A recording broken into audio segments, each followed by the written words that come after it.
Good evening, and first at 11, the Washington County Police pursuit caught on camera as a suspected drunk driver cut his lights, tried to escape, and eventually made a run for it. Alma McCarty gives us a closer look at how authorities caught up in the air and on the ground. Speeds are currently about 63. Early Saturday morning in Washington County. So deputies routinely, are do traffic enforcement. They're looking for speeders or intoxicated drivers. And in this case, the driver behind the wheel, they say, killed his headlights and eluded law enforcement. First taking off west on Highway 26 before turning onto Highway 6 towards the coast. And at this point, we're notifying additional units that are in the area. Hey, let's keep an eye out for this vehicle, see if we can find it. But then also listening in was our team from our air support unit, which is Air 5. When Air 5 spotted the car, it was heading back east. And he's almost up to the interchange now. Behind me is the on-ramp to eastbound 26 near Banks. This is around where the sheriff's office says the suspect crashed his car. They say he then ran through this field before hiding at a nearby home. All right, driver's out. He's running southbound through the field. It's a fairly remote area, so he's running towards the only property that he can see.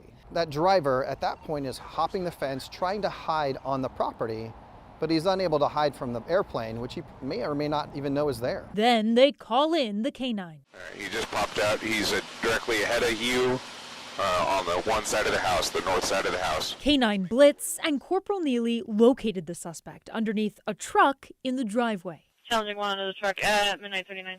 The sheriff's office identified the driver as 25-year-old Abayomi Vidal Avalos, arresting him for attempting to elude, reckless driving, DUI, and probation violations. It is incredibly dangerous behavior, especially driving at high rates of speed, blacked out in the vehicle, trying to get away from the cops. Incredibly dangerous. In Washington County, Alma McCarty, KGW News. To a follow-up tonight and a look inside the Multnomah Athletic Club. For the first time since a former employee, a bartender the club fired years ago crashed through the building with a vehicle full of explosives. Celine Stevens has our update. I don't think it will be months.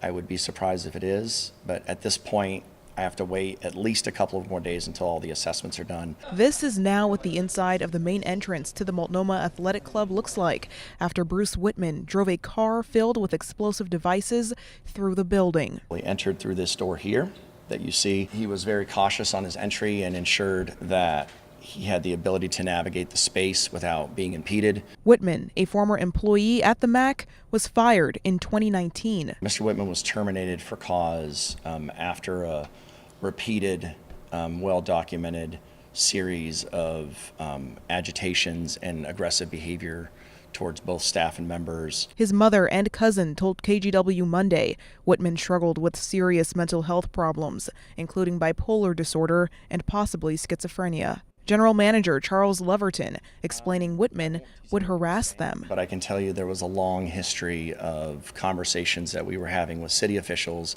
about our fears and concerns about the escalated behavior by Mr. Whitman. The damage to the building, forcing it to temporarily close. The majority of the damage is water damage, and so we have about 80% of our damage, and that will be a pretty costly amount. He explains they will reopen in phases, eventually starting with a limited opening. Celine Stevens, KGW News.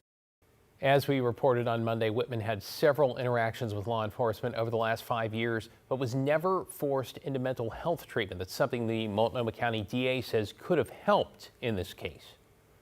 It's another sad example of where we need a system that serves those that are suffering from mental illness in a way that is more long-term, more in-depth. The KGW investigative team has been covering the high bar for what is known as civil commitment in Oregon. Several conditions have to be met to force someone to get treatment. And on top of that, there's not much room at the Oregon State Hospital. It's because the state has prioritized patients who are criminal defendants who've been ordered to receive care so they can aid in their own defense. Many advocates say the best strategy really is to build more treatment options for early intervention, though again, that would rely on people voluntarily accepting help. And Whitman's family says he turned down treatment referrals. You can learn much more about civil commitment and the requirements in Oregon in our full follow-up story. It's up now on KGW.com. And remember, there is a hotline to help those who are struggling with a mental health crisis. You can call or text 988 anytime. That is the National Suicide and Crisis Lifeline to be connected with local counselors. Developing this evening, a medical assistant charged in connection with a Vancouver child sex abuse case appeared in a Clark County courtroom today to face new charges. Catherine Cook's in the newsroom with the update. Catherine. David, Chad Hartley is now charged with trafficking in the first degree. That's in addition to multiple counts of child pornography and child molestation charges he's already facing. Court documents show Hartley made a young girl he knew available to the other suspect in this case, the pediatrician who just died by suicide.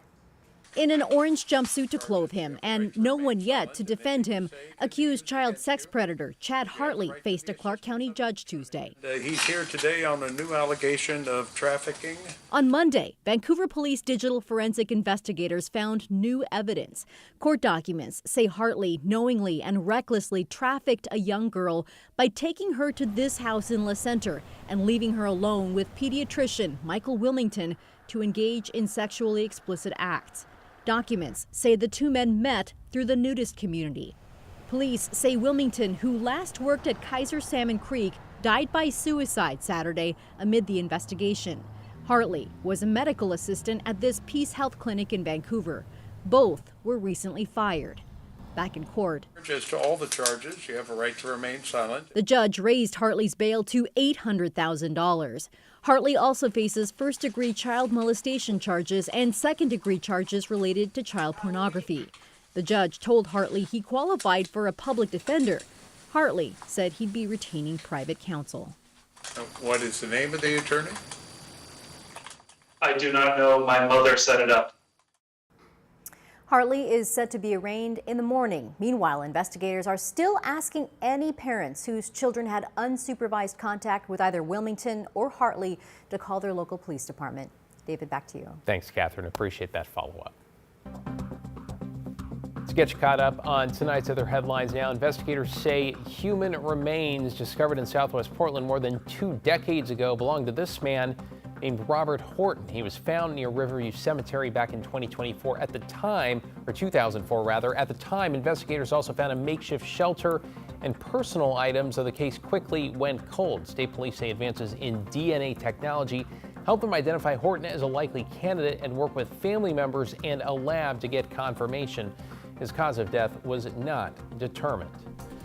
2 Portland men are facing federal drug charges tonight, accused of dealing meth near affordable housing complexes. This is a look at some of the evidence seized by investigators. It includes bags of meth, drug paraphernalia, knives, money, and weapons, including nunchucks and brass knuckles. Authorities say they got multiple tips about the 2 suspects. They arrested William Fleming Davis in the Lentz neighborhood and Edward Mortensen in Old Town. And first responders packed City Hall today as councilors debated budget cuts that include the police and fire bureaus. The mayor's proposed cuts include fewer on-duty firefighters, reduced administrative staff, and scaling back the overdose response team. And Fire Station 22, that's in the St. John's neighborhood, is at risk of losing its only rig that carries water. Here's some of the debate. Anytime that we reduce the number of firefighters, that means we don't have the resources we need to be able to put out fires. That seems like an untenable cut for safety for our community. If public safety is a core service that local government provides, then we're violating that. Well, you heard it there. Councilors seem to agree protecting emergency response times is key. Some are already drafting amendments to restore that St. John's fire engine. Others are proposing cuts to city council staff. Instead, the deadline for councilors to submit budget amendments is May 14th. All right, let's switch to a live look over the Rose City on this Tuesday night after a day where the sun, at least in Portland, struggled to break through, although it eventually did. Chief Meteorologist Matt Zafino is here with the first look ahead to Wednesday. Matt? Yeah, David, it sure took its sweet time breaking on through, but breakthrough it did. And it lent itself to a really great sunset, which we will show you a little later on. There's the beginning of it from our Vancouver Skycam. You can see the slow burn off. Started over the peaks of the Coast Range, spread eastward, westward a bit, but it was really the western side of the valley that got the most sun. It just took a long time, and it was too late in the day once we did clear to really add to the warming that we had or did not have. Vancouver right now is 61 and cloudy. The clouds have already formed back up. Not a surprise since they burned off so late. A lot of moisture in the air. Will be cloudy in the morning, but the clouds will break up sooner tomorrow than they did today. Should be about noon, midday or so when they begin to break up, and that'll allow more sunshine and that'll allow us to get a little bit warmer. And one of the reasons why I think that'll happen is the winds right now. Southwest McMinnville at 6, but these are much lighter onshore winds compared to the same time yesterday. The winds are calm in Eugene, so we're not getting that constant flood of that cooler coastal air into the valleys tonight. So clouds in the morning, then sun again tomorrow and on Thursday. We've got a few sprinkles on Friday. We'll take a closer look at that and Mother's Day weekend in a bit, David. Looking forward to some sunshine. Thanks, Matt.